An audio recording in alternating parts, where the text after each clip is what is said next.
Hello ভাইরা, দুঃখের কথা শেয়ার করি। এই যে আমাদের যে পুলিশ ভাইরা যারা আছেন, তারা যে শুধুমাত্র কাগজপত্র চেক করা বা অন্য যে কোনো কিছুর জন্য বাইকের ওপর হামলায় পড়েন। ভাই, এই যে সামনে একটা জিনিস চলতেছে, রকেট। রকেট বললেও ভুল হবে, আরও অনেক বড় কিছু। এই জিনিসগুলো তো বেআইনি, এইগুলাকে ধরেন না কেন? ইনফ্যাক্ট এইগুলো তো অবৈধ যান হিসেবেই আমাদের এখনও আইনে আছে। আমার কথাটা হচ্ছে, এইগুলো রাস্তায় চলে কি? চলুক বুঝলাম, আপনারা কর্মসংস্থান বাড়াচ্ছেন, এদেরকে যদি আটকান তাহলে চোর স্যাচোর ছিনতাইকারী রাহাজানিগুলো পারবে। ভালো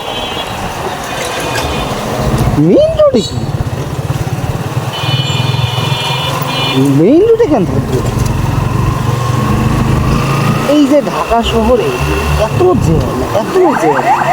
জ্যামের জন্য চলাই মুশকিল, সেই জায়গায় এরা এসে আরও জ্যাম বাড়ে, রাস্তা স্লো হয়ে যায়। এটা বুঝেন না? এটা আসলে চেষ্টা করা আমার কি বলে কিনা যাবে না। আপনারা অনেক আপনারা অবশ্যই বুঝবেন, কেন বুঝবেন না। তা আমার প্রশ্নটা হচ্ছে যে এইটাকে একটু কন্ট্রোল করা যায়। তারা অলিগলিতে চালাক, এমন তো না যে অলিগলিতে ভাড়া হয় না, অলিগলিতে ভাড়া হয়। মেইন রোডে কেন চলে?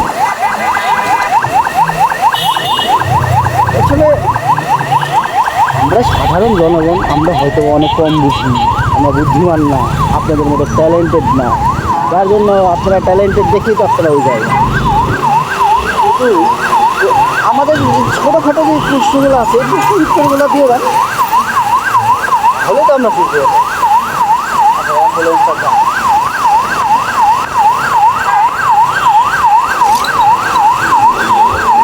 তখন আমরা একটু রাখা কি আমানুল্লাহ কিষান অ্যাম্বুলেন্স।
যেটা বলতেছিলাম সেটা হচ্ছে,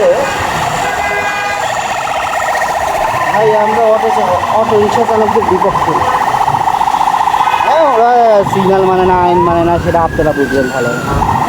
কিন্তু ভাই, মেইন রোডে তো আসলে অটো রিক্সা চলাটা কেমন দেখায় না? এমনি মেইন রোড থাকে হচ্ছে যানবাহনে ভরপুর, ঢাকা শহরের যে অবস্থা, তো মেইন রোডে তো হাঁটাই মুশকিল, এখানে অটো রিক্সা একটু বেশি বেশি দেখেন। এখন আপনারা বুদ্ধিমান মানুষ, আপনারা যেটা ভালো মনে করবেন সেটাই তো বলবেন, আমরা আর কি বলবো। না, আমাদের জায়গা থেকে কথাগুলো বলতে পারি, একটা প্রশ্ন করতে পারি, আর তো কিছু না। থাকেন, আমি অফিসের কাছাকাছি চলে আসছি। আমি আর কথাবার্তা না বলি, পরে আবার চাকরি থাকবে না।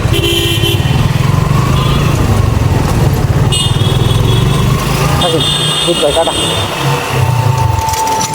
এই দেখো কইতে না কইতে গাড়ি বলিতে গেল।